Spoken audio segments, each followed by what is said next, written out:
ಮೂರನೇ ಹಂತದ ಎಸ್ಐಆರ್ ಪ್ರಕ್ರಿಯೆ ಆರಂಭ. ಕರ್ನಾಟಕವೂ ಸೇರಿದಂತೆ 16 ರಾಜ್ಯಗಳ ಮತಪಟ್ಟಿಯ ಪರಿಷ್ಕರಣೆಗೆ ಈಗ ಚಾಲನೆ. 40 ಕೋಟಿ ಮತದಾರರನ್ನು ಎದುರುಗೊಳ್ತಾ ಇರುವ ಚುನಾವಣಾ ಆಯೋಗ. ವೀಕ್ಷಕರ ನಮಸ್ಕಾರ, ಈ ದಿನ .comಗೆ ಸ್ವಾಗತ. ನಾನು ಮನೋಜ್ ಆರ್ ಕಂಬಳಿ. ಚುನಾವಣಾ ಆಯೋಗ ಯಾವುದೋ ತರಾತುರಿಗೆ ಬಿದ್ದಿರುವಂತೆ ಕಾಣ್ತಾ ಇದೆ. ಅದರಲ್ಲೂ ಚುನಾವಣಾ ಆಯೋಗದ ಮುಖ್ಯಸ್ಥರಾದ ಜ್ಞಾನೇಶ್ ಕುಮಾರ್ ಹೆಚ್ಚು ಉತ್ಸಾಹದಿಂದ ಕೆಲಸ ಮಾಡ್ತಿದ್ದಾರೆ. ನಿಜಕ್ಕೂ ಅವರೇನಾದರೂ ಮತದಾರರ ಪಟ್ಟಿಗೆ ಇನ್ನೊಂದಷ್ಟು ಮತದಾರರನ್ನು ಸೇರಿಸ್ತಿದ್ದಾರೆಯೇ ಅಂತ ನೋಡಿದರೆ ವಾಸ್ತವತೆ ಬೇರೆಯದೇ ಹೇಳ್ತದೆ. ಭಾರತದಲ್ಲಿ ಮೊದಲ ಬಾರಿ ಚುನಾವಣೆ ನಡೆದಾಗ ಎಲ್ಲರನ್ನ ಒಳಗೊಳ್ಳುವ ಪ್ರಕ್ರಿಯೆ ನಡೆದಿತ್ತು. ಒಬ್ಬ ಮತದಾರರು ಮತದಾನದ ಅವಕಾಶದಿಂದ ವಂಚಿತರಾಗಬಾರ್ದು ಅಂತ ಚುನಾವಣಾ ಆಯೋಗ ಕಾಲಿಗೆ ಚಕ್ರ ಕಟ್ಟಿಕೊಂಡಿರುವಂತೆ ಕೆಲಸ ಮಾಡಿ ಪ್ರತಿಯೊಬ್ಬರನ್ನ ಮತದಾನದ ಪಟ್ಟಿಗೆ ಸೇರಿಸಿ ಮತದಾನವನ್ನು ಮಾಡಿಸಿತ್ತು.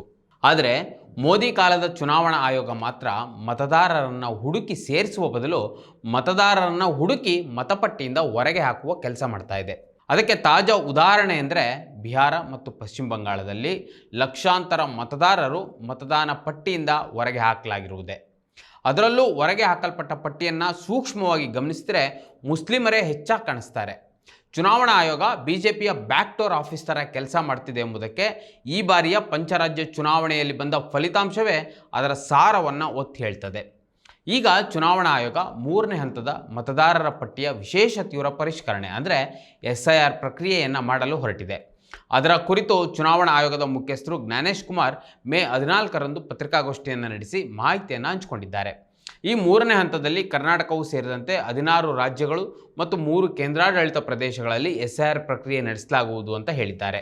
ಈ ಪ್ರಕ್ರಿಯೆಯಲ್ಲಿ ಸುಮಾರು 3.94 ಲಕ್ಷ BLOಗಳು ಮತ್ತು ಅಧಿಕಾರಿಗಳು 36.73 ಕೋಟಿ ಮತದಾರರನ್ನು ಪರಿಶೀಲಿಸಲಿದ್ದಾರೆ.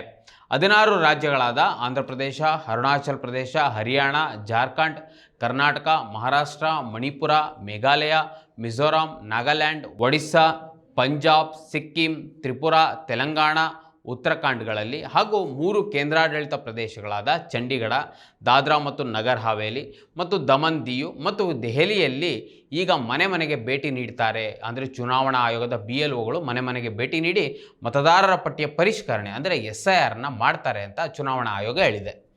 ಈಗಾಗಲೇ 13 ರಾಜ್ಯಗಳಲ್ಲಿ ಮೊದಲ ಮತ್ತು ಎರಡನೇ ಹಂತದ ಮತಪಟ್ಟಿಯ ಪರಿಷ್ಕರಣೆಯನ್ನು ಮಾಡಲಾಗಿದೆ. ಉಳಿದ ರಾಜ್ಯಗಳ ಮತಪಟ್ಟಿಯ ಪರಿಷ್ಕರಣೆಯನ್ನು ಈ ಮೂರನೇ ಹಂತದಲ್ಲಿ ಮಾಡಲಾಗ್ತಾ ಇದೆ. ಮೊದಲ 2 ಹಂತಗಳಲ್ಲಿ 59 ಕೋಟಿ ಮತದಾರರನ್ನು ಹೊಂದಿರುವ 13 ರಾಜ್ಯಗಳು ಮತ್ತು ಕೇಂದ್ರಾಡಳಿತ ಪ್ರದೇಶಗಳನ್ನು ಒಳಗೊಂಡಂತೆ ಸುಮಾರು 6.3 ಲಕ್ಷಕ್ಕೂ ಹೆಚ್ಚು BLOಗಳು ಮತ್ತು 9.2 ಲಕ್ಷ ರಾಜಕೀಯ ಪಕ್ಷದಿಂದ ನೇಮಿಸಲ್ಪಟ್ಟ ಏಜೆಂಟರ್ಗಳು ಈ ಪ್ರಕ್ರಿಯೆಯ ಭಾಗವಾಗಿದ್ದರು. ಮೊದಲ 2 ಹಂತಗಳ SIR ಪ್ರಕ್ರಿಯೆಯಲ್ಲಿ ದೇಶದ ಒಟ್ಟು 99 ಕೋಟಿ ಮತದಾರರ ಪೈಕಿ ಸುಮಾರು 60 ಕೋಟಿ ಮತದಾರರನ್ನು ಒಳಗೊಳ್ಳಲಾಗಿತ್ತು. ಈಗ ಉಳಿದ 36ರಿಂದ 40 ಕೋಟಿ ಮತದಾರರನ್ನು SIRಗೆ ಒಳಪಡಿಸಲು ಮೂರನೇ ಹಂತದಲ್ಲಿ ಪ್ರಕ್ರಿಯೆ ಆರಂಭಿಸಲಾಗಿದೆ. ಆದರೆ ಸದ್ಯಕ್ಕೆ ಒಂದು ರಾಜ್ಯವಾದ ಹಿಮಾಚಲ ಪ್ರದೇಶ ಮತ್ತು 2 ಕೇಂದ್ರಾಡಳಿತ ಪ್ರದೇಶವಾದ ಜಮ್ಮು ಕಾಶ್ಮೀರ ಮತ್ತು ಲಡಾಖ್ನಲ್ಲಿ SIR ಪ್ರಕ್ರಿಯೆಯನ್ನು ಕೈಬಿಡಲಾಗಿದೆ. ಯಾಕಂದರೆ ಈ 3 ಪ್ರದೇಶಗಳಲ್ಲಿ ಜನಗಣತಿಯ 2ನೇ ಹಂತ ಪೂರ್ಣಗೊಂಡ ನಂತರ ಮತ್ತು ಅಲ್ಲಿ ಹಿಮಪಾತವಿರುವ ಪ್ರದೇಶಗಳಲ್ಲಿ ಹವಾಮಾನವನ್ನು ಪರಿಗಣಿಸಿ ಅಲ್ಲಿ SIR ಪ್ರಕ್ರಿಯೆಯ ವೇಳಾಪಟ್ಟಿಯನ್ನು ಪ್ರಕಟಿಸಲಾಗುತ್ತದೆ ಅಂತ ಚುನಾವಣಾ ಆಯೋಗ ತಿಳಿಸಿದೆ. ಮೂರನೇ ಹಂತದ ಮತಪಟ್ಟಿಯ ಪರಿಷ್ಕರಣೆಯಲ್ಲಿ ಎಲ್ಲ ಮತದಾರರು ಉತ್ಸಾಹದಿಂದ ಭಾಗವಹಿಸುವಂತೆ ಆಯೋಗ ಕೇಳಿಕೊಂಡಿದೆ. BLOಗಳು ಕೇಳುವ ದಾಖಲೆಗಳನ್ನು ಸರಿಯಾಗಿ ಒದಗಿಸಿ ಅವರು ಹೇಳುವಂತೆ ಭರ್ತಿ ಮಾಡಲು ಈಗ ಚುನಾವಣಾ ಆಯೋಗ ಮನವಿ ಮಾಡಿದೆ. ನಾನು ಮೊದಲೇ ಹೇಳಿದಾಗೆ ಚುನಾವಣಾ ಆಯೋಗದ ಅಧ್ಯಕ್ಷರ ಉದ್ದೇಶ ಏನಿದೆ ಅಂದರೆ ಅವರು ಕೇಳುವ ದಾಖಲೆಗಳನ್ನು ಕೊಟ್ಟರೆ ಮಾತ್ರ ಅವರು ಈ ದೇಶದ ಅರ್ಹ ಮತದಾರರು ಅಂತ ಪರಿಗಣಿಸ್ತಾರೆ. ಅದೇ ಉದ್ದೇಶದಿಂದಲೇ ನಿನ್ನೆ ಪತ್ರಿಕಾಗೋಷ್ಠಿಯಲ್ಲಿ ಅವರು ಒಂದು ಮಾತನ್ನು ಹೇಳ್ತಾರೆ. ಅರ್ಹ ಮತದಾರರನ್ನು ಮಾತ್ರ ಮತದಾರರ ಪಟ್ಟಿಯಲ್ಲಿ ಸೇರಿಸಬೇಕು ಮತ್ತು ಯಾವುದೇ ಅನರ್ಹ ಹೆಸರುಗಳು ಸೇರಿಸಬಾರ್ದು ಎಂದು ಖಚಿತಪಡಿಸಿಕೊಳ್ಳುವ ಉದ್ದೇಶದಿಂದಲೇ ಈ SIRನ್ನು ನಡೆಸಲಾಗ್ತಿದೆ ಅಂತ ಹೇಳಿದ್ದಾರೆ.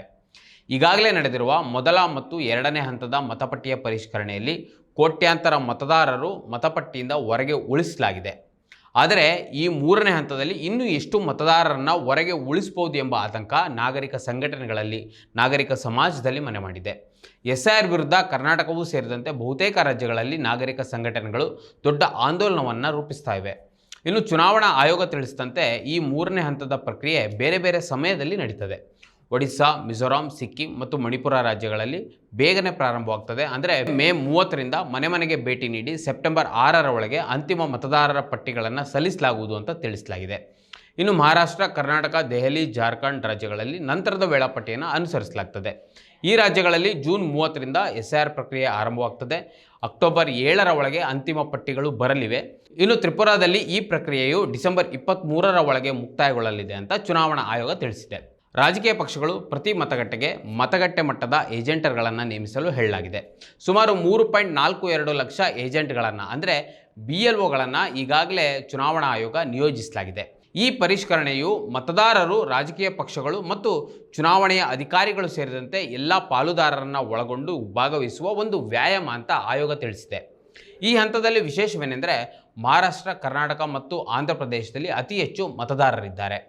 ಈ ಹಂತದಲ್ಲಿ ಮಹಾರಾಷ್ಟ್ರವು ಅತಿ ಹೆಚ್ಚು ಮತದಾರರನ್ನು ಅಂದರೆ ಸುಮಾರು 9.86 ಕೋಟಿಗೂ ಹೆಚ್ಚು ಮತದಾರರನ್ನು ಹೊಂದಿದೆ. ನಂತರದ ಸ್ಥಾನದಲ್ಲಿ ಕರ್ನಾಟಕ 5.55 ಕೋಟಿ ಮತದಾರರಿದ್ದರೆ, ಇನ್ನು ಆಂಧ್ರ ಪ್ರದೇಶದಲ್ಲಿ 4.16 ಕೋಟಿ ಮತದಾರರಿದ್ದಾರೆ. ದೇಶದಾದ್ಯಂತ ಮತದಾರರನ್ನು ಬೃಹತ್ ಸಂಖ್ಯೆಯಲ್ಲಿ ಹೊರಹಾಕ್ತಾ ಇರುವ ಮತ್ತು ಜನಾಕ್ರೋಶಕ್ಕೆ ತುತ್ತಾಗಿರುವ ಮತದಾರರ ಪಟ್ಟಿಯ ವಿಶೇಷ ತೀವ್ರ ಪರಿಷ್ಕರಣೆ ಅಂದರೆ SIR ಎಂಬ ಪೆಡಂಭೂತವನ್ನು ಜನರು ಈಗ ಎದುರಿಸಲೇಬೇಕಿದೆ. ಈವರೆಗೆ ಇತರ ರಾಜ್ಯಗಳಲ್ಲಿ ಜನ ಅಸಹಾಯಕರಾಗಿದ್ದರು. ಆದರೆ ಈ 13 ರಾಜ್ಯದ ಜನ ಎಚ್ಚೆತ್ತುಕೊಳ್ಳುವರೆ. ಅರ್ಧ ಕೋಟಿ, 3/4 ಕೋಟಿ ಮಂದಿಯ ಮತಾಧಿಕಾರವನ್ನು ಕಿತ್ತುಕೊಂಡ್ರೆ ಕೈಕಟ್ಟಿ ಕೂರುವರೆ. ಅದರಲ್ಲೂ ವಿಶೇಷವಾಗಿ BJPಯನ್ನು ಹೊರತುಪಡಿಸಿ ಉಳಿದ ರಾಜಕೀಯ ಪಕ್ಷಗಳು SIR ವಿಚಾರದಲ್ಲಿ ಎಷ್ಟು ಗಂಭೀರವಾಗಿವೆ ಎನ್ನುವುದನ್ನು ಯೋಚಿಸುವ ಸಮಯ ಕೂಡ ಇದು. ವೀಕ್ಷಕರೇ, ಈ ವಿಡಿಯೋದ ಕುರಿತು ನಿಮಗೇನಿಸ್ತು ಕಮೆಂಟ್ ಮಾಡಿ ತಿಳಿಸಿ ಮತ್ತು ಇದೇ ರೀತಿ ಸಾಕಷ್ಟು ವಿಡಿಯೋಗಳಿಗೆ ನಮ್ಮ ಈದಿನ.com ಯೂಟ್ಯೂಬ್ ಚಾನಲನ್ನು ಸಬ್ಸ್ಕ್ರೈಬ್ ಮಾಡಿ ಮತ್ತು ನಮ್ಮನ್ನು ಬೆಂಬಲಿಸಿ. ನಮಸ್ಕಾರ.